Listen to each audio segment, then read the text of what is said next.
Prinamis ko nga sa sarili ko na everyday na ako magta-take nitong vitamin C para iwas na nga ako sa ubot sipon.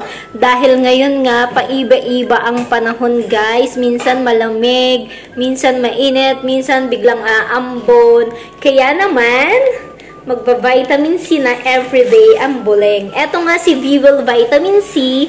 Eto yung iniinom ko ngayon, guys. Ang kagandahan sa vitamin C na to, guys, bukod sa very affordable na, alam nyo ba na yung 30 capsule nito is nasa 130 pesos lang. So, ang mura lang talaga niya, guys. Pero, protektodo ka na. Huy, protektodo.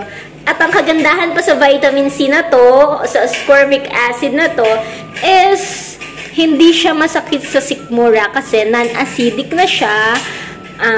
Yung ascorbic acid niya is equivalent to sodium ascorbate na. Kaya naman, hindi siya masakit sa sikmura.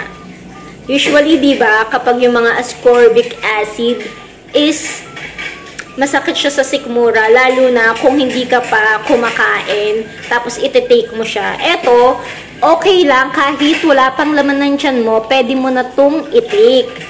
Pero syempre, mas maganda pa rin na kumain ka muna bago ka mag-take ng mga vitamin C. Pero nasa iyo naman yun, depende kung nakalimutan mong uminom, pagkakain mo. Syempre, maaalala mo siya, walang nang laman yung tiyan mo, pwede mo pa rin itong i-take. See?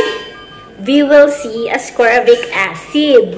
Ang kagandahan pa nito is nakaka-glow to ng skin, guys. O saan ka pa, meron ka ng protection sa sakit, tapos mag-glow-glow pa yung skin mo. O diba, bukod sa affordable na, nakaka-glow pa ng skin, and meron ka pang protection. Kaya naman, mag-take na tayo. Ang dami ko na naman sinabi. O diba?